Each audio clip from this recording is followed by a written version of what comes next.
બાપાના મંદિરે તમે કાર્યક્રમ કરે છે એટલે અમે ખૂબ રાજીપો વ્યક્ત કરીએ છીએ કે તમે જલારામ બાપાના મંદિરની જગ્યા પસંદ કરી આખો રાવણદેવ સમાજ ખૂબ સુખી થાય અને આજે અમને એક સરસ મોકો મળ્યો છે કે આજે અહીંયાથી બંધારણ નક્કી થશે, સમાજ સુરક્ષિત બનશે, સમાજ શિક્ષિત બનશે।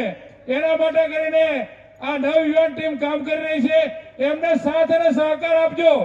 કોઈ પણ વાતની મુમ્મત કે જીદ ના પકડતા તમારા સમાજનું હિત થતું હોય, દરેક સમાજ અત્યારે સમજી ગયા છે તમારા ભાઈથી। ખરેખર તો હું ખરેખર તમારી બહેનોને ખૂબ વંદન કરું છું કે અત્યારનો સમય ખૂબ ખરાબ ચાલી રહ્યો છે। અત્યારે જે અમુક સમાજો છે એની અંદર સાડી ક્યાંય જોવા જ મળતી નથી, અડધા કપડા જોવા મળે છે, એની જગ્યાએ તમારો સમાજ આજે ખરેખર હું આ નારી શક્તિને વંદન કરું છું કે અત્યારે જે સાડીમાં આવેલી છે બહેનો, ખૂબ ધન્યવાદ છે। અત્યારે અમુક સમાજો એટલા ફાટીને ધમાડે ગયેલા છે કે અમને જોવા પણ આપણને ના ગમે, અડધા કપડા પહેરીને આવે। ખરેખર તમારા સમાજની નારી મહિલાને હું વંદન કરું છું, અભિનંદન આપું છું અને તમારા આજથી અહીંયા જે પણ કાર્ય તમારું આજે નક્કી થાય એમાં આખો સમાજ એક વાંકડે ભેગો થઈ અને ખરેખર ખર્ચા બચાવજો।